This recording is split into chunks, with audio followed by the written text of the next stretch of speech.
پڑھنے کی اجازت مجھ سے کیوں مانگ رہے ہو؟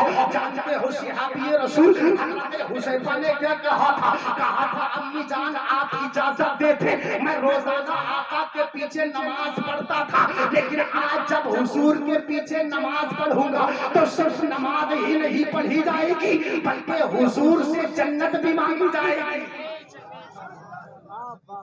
عرض کرنے لگے، کہنے لگے امی جان اجازت دیتے آج نماز بھی پڑھی جائے گی اور آج حضور سے جنت بھی مانگی جائے گی۔ ارے بولو یار، بولو بولو بولو، اللہ باپ کے نام پر ذرا بولو اور دھڑک کر بولو، ذرا دھڑک کر بولو، ذرا اور چی لگا کر بولو۔ اللہ اکبر۔ حضرت حذیفہ نے عرض کیا تھا، کہا امی جان آج صرف نماز ہی نہیں پڑھی جائے گی، نماز کے ساتھ ساتھ آقا سے جنت بھی مانگوں گا۔ والدہ نے جب اتنا سنا تھا نا، اللہ اکبر، تو یہ نہیں کہا تھا کہ بیٹا عبادت کرتے ہو خدا کی، سجدہ کرتے ہو رب کے لیے، سر جھکاتے ہو خدا کے لیے، بندے ہو خدا کے، اللہ نے ہماری اور آپ کی تخلیق کی ہے اور ساری کائنات کا پیدا کرنے والا وہی رب ہے، لہذا مصطفیٰ سے کیوں مانگتے ہو؟ جنت خدا سے مانگو، عبادت خدا کی ہو رہی ہے تو جنت بھی خدا سے مانگی جائے گی۔ والدہ نے یہ نہ کہا تھا بلکہ امی جان نے روٹیاں بناتے بناتے کہا تھا، حذیفہ جاؤ آج حضور کے پیچھے نماز ادا کرنا اور اپنے لیے بھی آقا سے جنت مانگنا، لیکن اپنی امی جان کو، والدہ کو نہ بھول جانا، اپنے لیے بھی جنت مانگنا اور اپنی امی جان کے لیے بھی جنت مانگنا، اپنی امی جان کے لیے بھی جنت مانگنا۔ اللہ اکبر۔ انہی جملوں میں میں اپنے بات سمیٹنا چاہتا ہوں۔ حضرت حذیفہ کو اجازت مل گئی، دوڑے دوڑے گئے والدہ کی بارگاہ سے، اللہ اکبر، مسجد نبوی میں قدم رکھا، مصطفیٰ علیہ رحمت مصلح امامت پر کھڑے ہو گئے، آقا کے پیچھے مغرب کی نماز ادا فرمائی اور نماز ادا کرنے کے بعد میں مسجد نبوی کے دروازے پر آ کر کھڑے ہو گئے۔ اب حضرت حذیفہ مسجد نبوی کے دروازے پر کھڑے ہو کر مصطفیٰ علیہ رحمت کے آنے کا انتظار کرنے لگے، لیکن آقا کریم صلی اللہ علیہ وسلم کی نماز مغرب اتنی طول پکڑ گئی کہ عشاء کی نماز کا وقت بھی قریب ہونے والا ہے اور حضور کی نماز بھی بڑی لمبی ہو گئی۔ اللہ اکبر، یہ آقا کی نماز ہے کہ مصطفیٰ علیہ رحمت اگر ایک رکعت پڑھ رہے ہیں تو آدھی رات گزر رہی ہے اور مصطفیٰ علیہ رحمت کی بیٹی سیدہ فاطمہ اگر ایک سجدہ کر رہی ہے تو پوری رات گزر جا رہی ہے۔ آج ہمیں سجدوں کی توفیق نہیں ہوتی ہے، آج ہم مسجد کی طرف رخ نہیں کرتے۔